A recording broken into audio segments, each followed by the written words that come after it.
প্রিয় বন্ধুরা, সুচিত্রা সেনের মোহময়ী ব্যক্তিত্ব এবং উত্তম কুমারের সাথে অনন্য সাধারণ সম্পর্ক নিয়ে কিছু কথা আজকের এই ভিডিওতে আলোচনা করছি।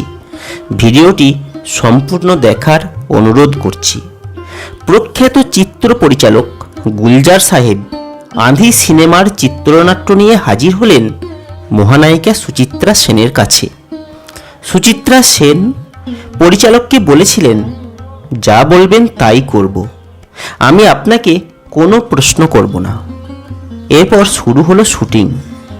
শুটিংয়ের সময়ে সুচিত্রা সেন গুলজার সাহেবকে স্যার বলে সম্বোধন করলেন।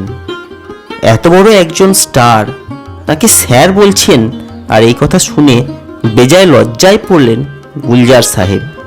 তখন মহানায়িকাকে সম্মান জানানোর জন্য গুলজার সাহেব তাকেও স্যার বলে সম্বোধন করলেন। আর সেই থেকে আঁধি সিনেমার সেটের প্রতিটা মানুষের কাছে সুচিত্রা সেন স্যার হয়ে উঠলেন। সুচিত্রা সেন তার সময়ের শ্রেষ্ঠ অভিনেতাদের সঙ্গে টক্কর দিয়ে অভিনয় করেছিলেন। শুটিং ফ্লোরে তিনি যে গাম্ভীর্য এবং দাপট দেখাতেন তা প্রায় কিংবদন্তির পর্যায়ে চলে গেছে। একের পর এক সুপারহিট সিনেমা উপহার দিয়ে তিনি প্রযোজক এবং দর্শকদের নয়নের মণি হয়ে উঠেছিলেন।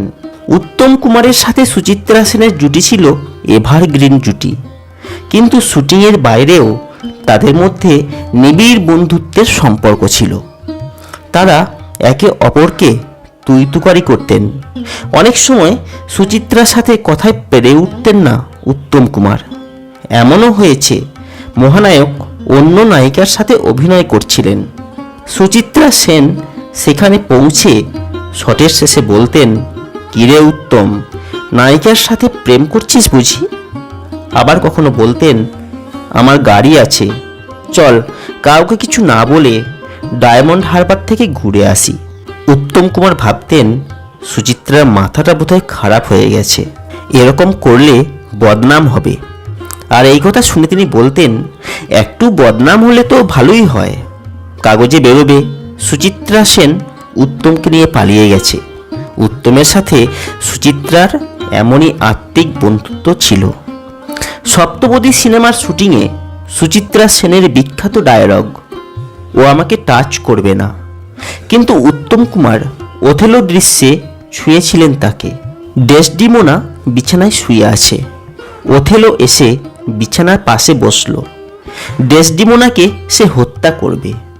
বলাই বাহুল্য, এই দুই চরিত্রে অভিনয় করেছিলেন উত্তম কুমার এবং সুচিত্রা সেন। সপ্তপদী সিনেমায় যে ইংরাজি সংলাপ আছে তা অবশ্য উত্তম কুমার বা সুচিত্রা সেন কেউই বলেন নাই। সেই সংলাপ বলেছিলেন উৎপল দত্ত এবং জেনিফার। কিন্তু উত্তম কুমার এবং সুচিত্রা সেনের ঠোঁট দেখে বোঝার উপায় নেই তারা এই সংলাপ বলছেন না।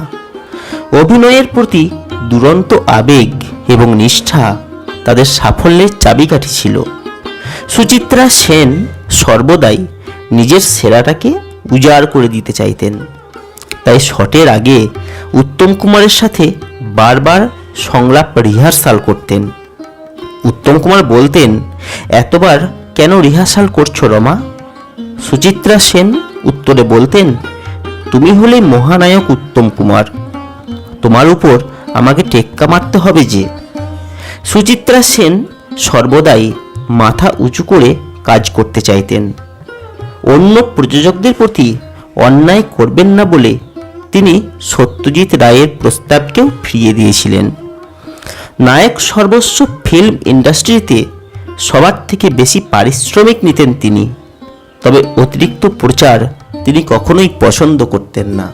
মহানায়িকা সুচিত্রা সেন সব কিছুতেই ছিলেন অনন্য, অনবদ্য। বন্ধুরা, আজকের এই ভিডিওতে সুচিত্রা সেনকে নিয়ে এই যে ছোট্ট আলোচনা করলাম, কেমন লাগলো এটি? যদি ভালো লাগে লাইক এবং শেয়ার করবেন। অবশ্যই আপনাদের মতামত কমেন্ট করে জানাবেন। এই ধরনের এন্টারটেনমেন্ট ভিডিও পাওয়ার জন্য চ্যানেলটিকে অবশ্যই সাবস্ক্রাইব করবেন।